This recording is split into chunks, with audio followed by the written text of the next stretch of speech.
আমি একবার রান্না বাড়া করেছিলাম, আমার মনে আছে, তরকারি রান্না করেছিলাম যখন আমি সৌদি আরবে ছিলাম। আমার ফ্যামিলি আমার সাথে ছিল, মিসেস হসপিটালে ভর্তি ছিলেন, তো বাচ্চাদের জন্য আমার মনে আছে আলু এবং ডাল দিয়ে একটা তরকারি রান্না করেছিলাম।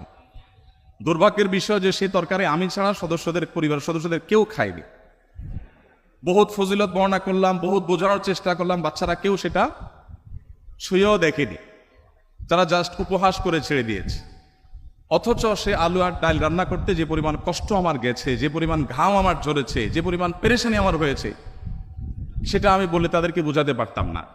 তো আমরা যারা কথায় কথায় খাবারের দোষ ধরি, আমাদের নবী সাল্লাল্লাহু আলাইহি ওয়াসাল্লামের এই সুন্নাত থেকে শিক্ষা নেওয়া উচিত যে মা বোনদের, আমাদের স্ত্রীদের, মহিলাদের খাবার যদি কখনো পছন্দ হয় আমরা খেলাম, আর অপছন্দ না হলে আমি খেতে চাচ্ছি না, অপারগতা প্রকাশ করলাম, আমরা দোষ ধরবো না। খাবারের দোষ ধরেন নাই জীবনে কখনো? এরকম মানুষ এখানে আছেন?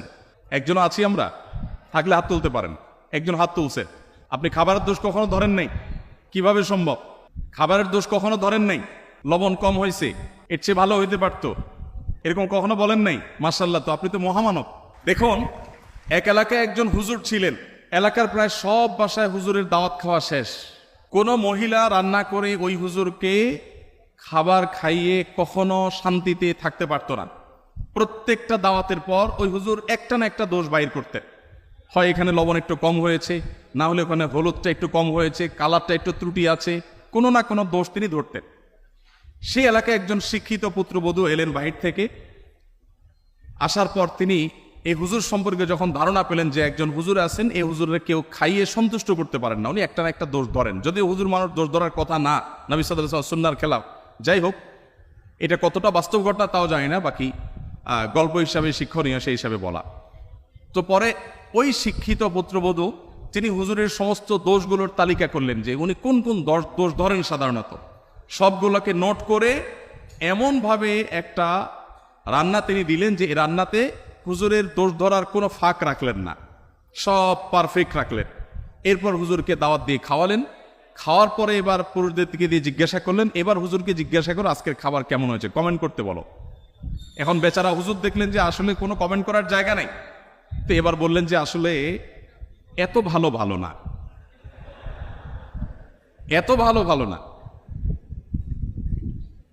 তো যে ভদ্রলোক বলেছেন যে আপনি কোনো দোষ ধরেন নাই কখনো, আমি জানি না যে আপনি এই টাইপের কোনো দোষ ধরেছেন কিনা কখনো। যাই হোক, তো আমাদের নবী করিম সাল্লাল্লাহু আলাইহি ওয়াসাল্লাম সাধারণত কখনো খাবারের দোষ ধরতেন না, কারণ মেয়েরা কষ্ট করে রান্না বাড়া করেন।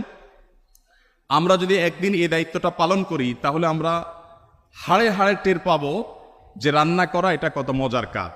প্রিয় নবী সাল্লাল্লাহু আলাইহি ওয়াসাল্লামের লাইফস্টাইলের দিকে তাকালে আমরা দেখতে পাই যে তিনি যখন খাবার গ্রহণ করতেন তিনি কোনো খাদ্যের দোষ ধরতেন না।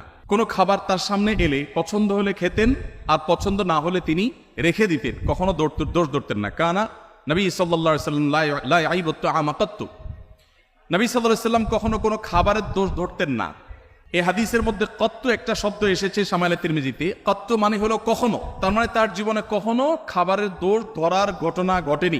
আমরা অনেক মুসলমান আছি, অনেক গুণে গুণান্বিত। আমি জানি না এরকম মুসলমান আমাদের সমাজে কয়জন আছেন। আমরা এখানে যারা আছি তারা কেউ বলতে পারবো কিনা যে আমার এই ক্ষুদ্র জীবনে, ফেলে আসা জীবনে আমি কখনো কোনো খাবারের দোষ ধরি নাই, আমার ভালো লাগছে তো খাইছি, আর না হলে নাই।